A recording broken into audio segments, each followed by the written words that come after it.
Let's take it back. Because you're a music producer. You've worked with a lot of people, from, 2Pac, of course, to Mariah Carey, to the Lost Boys, coast to coast. You have a very big musical catalog. But how did you and 2Pac initially meet up? Snoop house. At Snoop's house, okay. Yeah, I lived with Snoop. And I woke up one morning and... But you were living with Snoop? Yeah. This was when he was living with DOC or no? No. Snoop had the house in Claremont. Okay. Like, Snoop was getting money at the time. Okay. We didn't have nothing. So this was the house in Claremont, the famous house with the basketball court where we shot the porno there and all that stuff. Okay. We had the dog house in the back. This was Snoop's first house, the mansion out in Claremont. And so I woke up one morning and, I'm like, okay, somebody must be here cooking. I thought it was like Uncle Junebug or Pops. Snoop's dad used to cook. It smelled good. And then when I walked in, and when I walked past Snoop's bedroom, I saw the star ring and a bunch of jewelry, and the jewelry looked familiar, the Nefertiti and all that. It looked familiar. I'm like, because, the imagery, what I'm saying? I'm a big imagery guy. So it looked like Pac's jewelry sitting on the nightstand or whatever, but I'm just like, why would Pac's jewelry be here? You know what I'm saying? So I just walked into the kitchen. Lo and behold, 2Pac was in there cooking breakfast. This was after he got out of jail? The second out of getting out of jail fresh, he came to Doghouse. Because Okay. Snoop was part of the big reason why Suge went and got him. Right. You know what I'm saying? Yeah, I heard that Snoop was pushing Suge Yeah. to get 2Pac on the roster. Right. So right after, as soon as he got out, like whatever it was, he came straight to Snoop house. Okay. So the two of you met, and how did the relationship start to develop? Just because I was a studio rat, you know what I'm saying? I was in the studio all day, every day, and like I said, let's be clear, I was in the dog pound, you know what I mean? I wasn't an outlaw, you know what I mean? But just being in the studio and working all the time, he saw my work ethic and was like, let me get some tracks from you, and I'm like, all right, cool. Then he's like, how you do this and how you do that, and as far as the producing. So we would play around with that stuff, and in our conversations, he would just be talking. And I'm a scholar, you know what I'm saying? So we would talk about religion, different things that he read, and, life, all of that stuff. And then from that, he would come back to, Snoop's apartment where he had a penthouse in the same. Snoop and 2Pac had like dueling penthouses on Wilshire, at the Wilshire house. So, Snoop wouldn't be there or in the back, wherever he was at, you know what I'm saying? And then he was like, man, I'm just gonna come in. He would come in and we just chop it up, you know what I'm saying? So it was just like a scenario where we saw each other every day because it was business. Like the studio was the main hub. Like I didn't go anywhere, I didn't have no money, you know what I'm saying? I was broke, working my way up. So, I had to see him every day because I didn't have nowhere to go. I was in the studio 24/7, and then we'd go out, some people get to go, some people don't. You get left behind and stay in the studio for the people who don't make the roster. And then sometimes I was privileged enough to go on the scenarios. Even, like I said, I've had multiple solo missions with the guy, you know what I'm saying? Okay. And we've done, put it like this, man, like you got to prorate Pac's life because he only lived a certain amount of time. So, I like to be clear all the time when we talk and he's like, oh, this and that. Pac, when he embraced you, he embraced you. When he didn't like you, he didn't like you.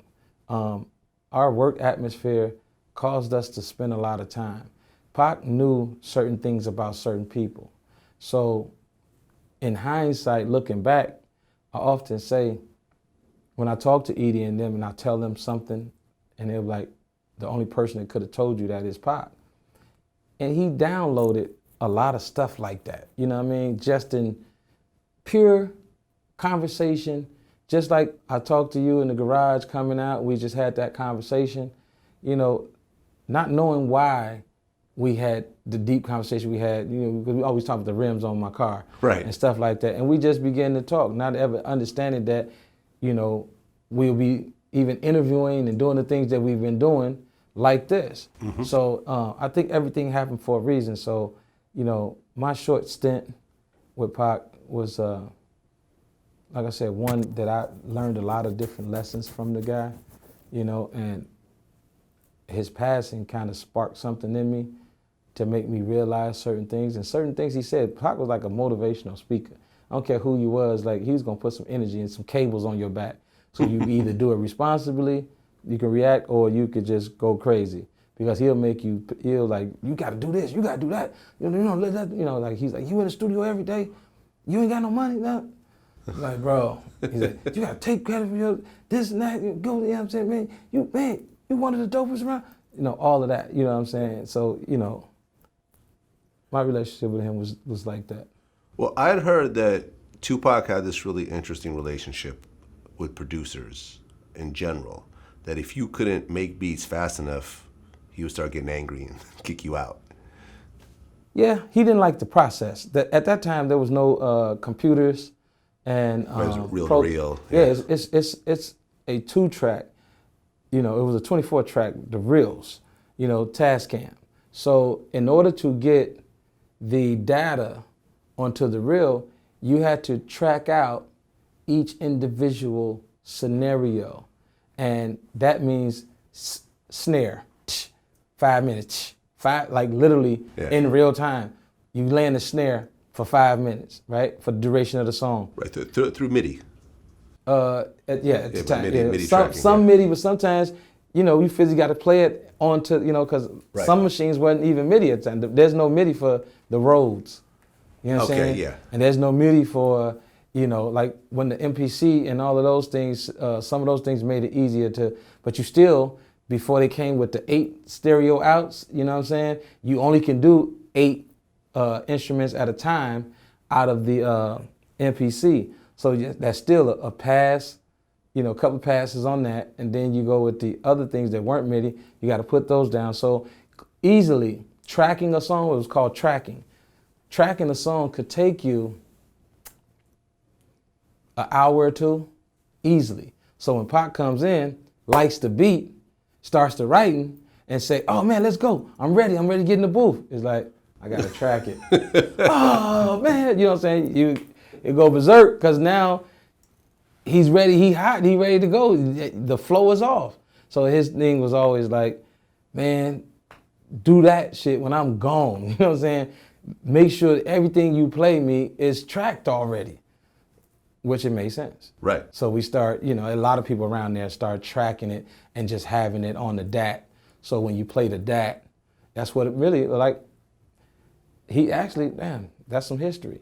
He actually sparked and inspired people to do the stereo. That's where the stereo mix came from, because in the sense of working like Pac, he never wanted to wait. So you had to just do your stereo mix. And a lot of times you could just bounce your stereo down to the 2-track and you rap to the 2-track. You know what I'm saying? So, and that became the habit for a lot of different artists, so they didn't have to wait. You know what I mean? Right. So, I've heard different stories from different people about Pac's urgency to get the music out.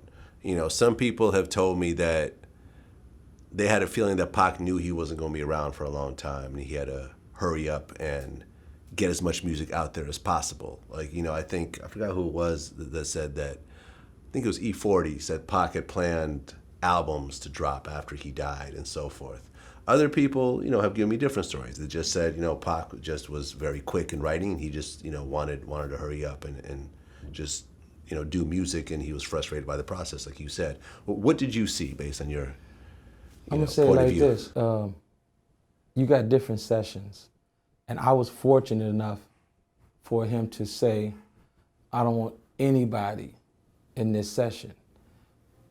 And it was a few of them that I had, and it really rarely ever happened, that I had, matter of fact, Dave Aaron was the engineer, and he can, testify to that. And what's the other engineer? One more. But they can attest that we had those private moments in the studio where nobody else was around. And when people are around, you can't really see what it really is. But in those moments, I was able to really, really feel his urgency, you know what I mean? And his ticking clock. And it wasn't in just music, in creating this film, he said I had one quiet moment, and that's when I was born. And after that, it was on. And when you look at his life in this story, that was really true. He lived such a frenetic life. And so I say more or less, I put that energy, I say true, but I put it on everything he did. You know what I'm saying? He had an urgency to everything he did in his life. Nothing could wait. And that's why, you know, he always say, you know, tomorrow ain't promised to no man. So I really believe he understood the clock, because he would just go. And it was like, oh man, let's just hold off. No, right now. You know what I'm saying?